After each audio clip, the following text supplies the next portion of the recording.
हमें राम मंदिर चाहिए वो मिल को। अरे पेट्रोल भैया 100 रुपए गाड़ी खड़ी कर दी।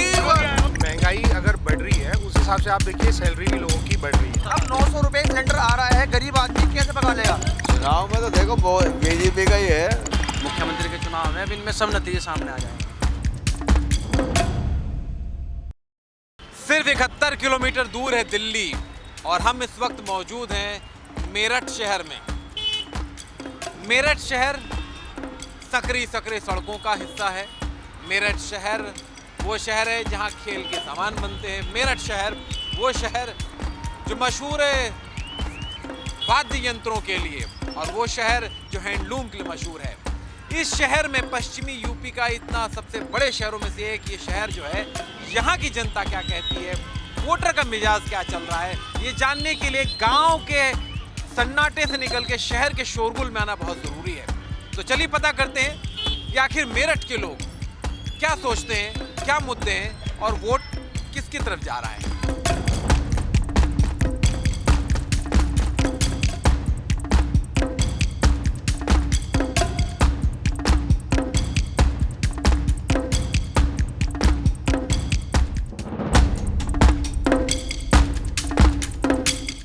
बीजेपी आएगी। अच्छा, पक्का बीजेपी आएगी। क्यों आएगी, वजह बताओ। वजह तुम मेरे को बीजेपी एक नेगेटिव चीज बता दो कि बीजेपी ने क्या गलत करो है। मैं तो आपसे जानना चाह रहा हूँ क्या वजह है कि आप ऐसा दावा करो। देखो जी, किसान घर का है। हमें राम मंदिर चाहिए वो मिल को। अच्छा है तो राम मंदिर से तुम्हारे जीवन में क्या फर्क पड़ गया? क्यों पर भगवान राम के भक्त हैं, पक्का भक्त हैं। सड़क बढ़िया बन गई, लाइट बढ़िया आ रही है। अब देखो जो मजदूर वर्ग था वो मजदूरी ही कर रहा है। ये कांग्रेस के राज में कौन सा नोटों जो बीजेपी बुराई कर रहा है ना, मुझे मिला दो। वो मुझसे ये बता दे कांग्रेस के राज है वो नोटों की गद्दियों पे सो रहा था। जो पहले घर 8,000 से 9,000 में चलता था वो 20,000 में चल रहा है। मैं बीजेपी की बुराई कर रहा हूँ। जो पहले आटा 20 रुपये 25 रुपये आता था 35 रुपये आटा है। गरीब आदमी क्या खाएगा और क्या कमाएगा? अपना रोजगार तनख्वाह वही है 20,000 रुपये। महंगाई बहुत बढ़ गई, बहुत बढ़ गई है। कोई भी दाल 130 120 रुपये से कम नहीं है, जो 80 और 85 रुपये दाल। ये पनीर टिक्का हम कड़े हैं 70 रुपये का था, अब 100 रुपये का हो गया है। महंगाई अगर बढ़ रही है उस हिसाब से आप देखिए सैलरी भी लोगों की बढ़ रही है। बीजेपी आ रही कि सपा एलडी आ रही है? बीजेपी देखो जन भावनाएं जो है वो अगर योगी जी के साथ है तो योगी जी आएंगे। नहीं मुस्कुरा, जन भावनाएं नहीं, आपकी भावनाएं भी साथ में है ना। नहीं देखिए वोट तो जब जाएगा, अभी टाइम है। लॉकडाउन के अंदर आज लोग घर बैठ गए थे, उनके बच्चे पालने मुश्किल हो गए थे। अब सरकार चुनाव ऊपर आ गए तो सरकार ने एक अपने पास पत्ता फेंक दिया कि हम राशन देंगे। उस टाइम सरकार कहाँ थी? जब लॉकडाउन में लोगों के पास में केवल चावल दे रहे खाने के लिए, तो उस टाइम सरकार कहाँ थी? तो मंदिर अच्छा किया है लेकिन रोजगार नहीं मिला। रोजगार नहीं दिए हैं।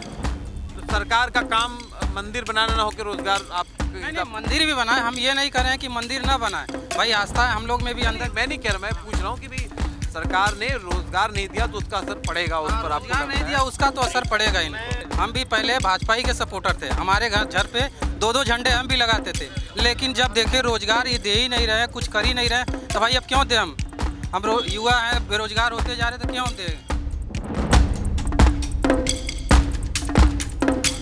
भाई इस वक्त हमारे सामने मेरठ में 2 छात्र हैं, दोनों किसान परिवार से हैं। आपका नाम? रोबिन चौधरी। रोबिन चौधरी, ये भी किसान परिवार से हैं। ये शिवम ठाकुर, ये भी किसान परिवार से हैं। आपको क्या लग रहा है, किसान आंदोलन सही हुआ, गलत हुआ?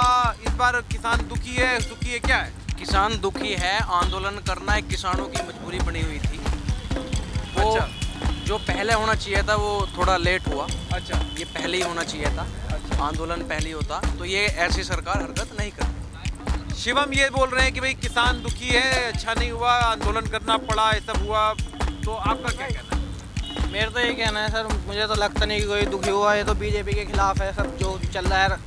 अच्छा, साजिश थी। हाँ जी, बीजेपी के खिलाफ साजिश थी। यार ये तो कह रहे हैं साजिश थी, आप बोल रहे हो कि बड़ा दुखी हुआ। आंदोलन का जो ये था किसानों का, इससे पता अब नतीजे आएंगे।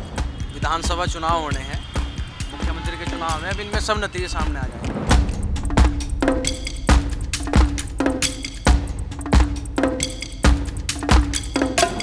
तो ये खाने का एक और स्टॉल है, यहाँ पर टिक्का का पनीर टिक्का बन रहा है। और पनीर टिक्का बन रहा है वेजिटेरियन नॉन वेज बना रहे हैं आप?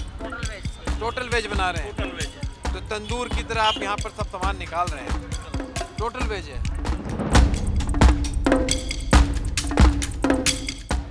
तो ये बताइए कि आपको मेरठ में और क्या क्या पसंद है?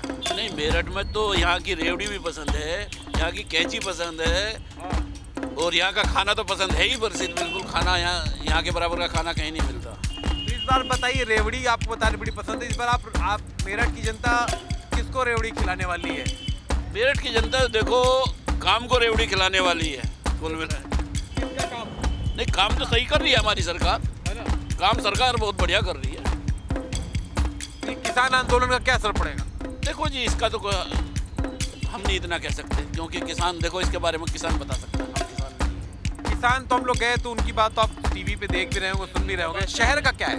शहर ठीक है, शहर उनके लॉ एंड ऑर्डर कैसा चल रहा है आपका? सही चल रहा है। सही है। तो वो जो बात कही जाती है कि भी जेवर पहन के रात को 12 बजे भी लेडीज निकल सकती हैं, वो हालत है? वो सही है, सही बात। वो सही है। जितनी अब इस समय थोड़ी सी वो हो रही है, नहीं तो बहुत बुरा हाल हो गया था। अच्छा, तो वो जो प्रधानमंत्री जी ने कहा ना कि लाल टोपी वाले रेड अलर्ट है यूपी के लिए, तो क्या उस बात को सही मान रहे हो आप? नहीं, वो बिल्कुल सही है। अमित शाह जी ने देश के गृह मंत्री, उन्होंने कहा कि भाई देखिए, आधी रात को भी जेवर पहन करके अगर कोई महिला निकलना चाहे तो निकल सकती है। यहाँ मेरठ में निकल सकती है क्या? कथनी और करनी बड़ा फर्क है। अब तो किसी लेडी से क्या पूछ के देख लो आप, कोई सोना डाल के घूम जाए यहाँ, कोई नहीं घूम सकता। तो नहीं, योगी जी कहने के बाद लॉ एंड ऑर्डर सुधरा कि नहीं सुधरा यहाँ का? है जी, योगी सरकार आने पर लॉ एंड ऑर्डर सुधरा? आगे से थोड़ा फर्क है। जिस तरीके से पहले बहुत बदमाशी थी किसी टाइम, उससे थोड़ा सा फर्क है। बाकी ये नहीं कह सकते बिल्कुल ही खत्म हो गई बदमाशी। लाल टोपी वाले ये रेड अलर्ट है जो बोला, वो सही था मतलब? नहीं, उनके टाइम में थोड़ी बदमाशी ज़्यादा। अखिलेश के टाइम पे, उनके टाइम पे याद तो बेहतर हुआ ना, मतलब कहने का। आगे तो फर्क है, तो फिर लोग तो फिर बीजेपी के साथ जाएंगे ना अगर वैसा हुआ तो। हाँ, बीजेपी के साथ तो जाएंगे, लेकिन इस मैं कह रहा हूँ ना, इस आंदोलन से बहुत फर्क पड़ेगा। ये जो किसान आंदोलन है, इससे जरूर फर्क पड़ेगा। क्या लगता है, यहाँ पर माहौल अभी बीजेपी के साथ है या फिर लगता है कि आपको?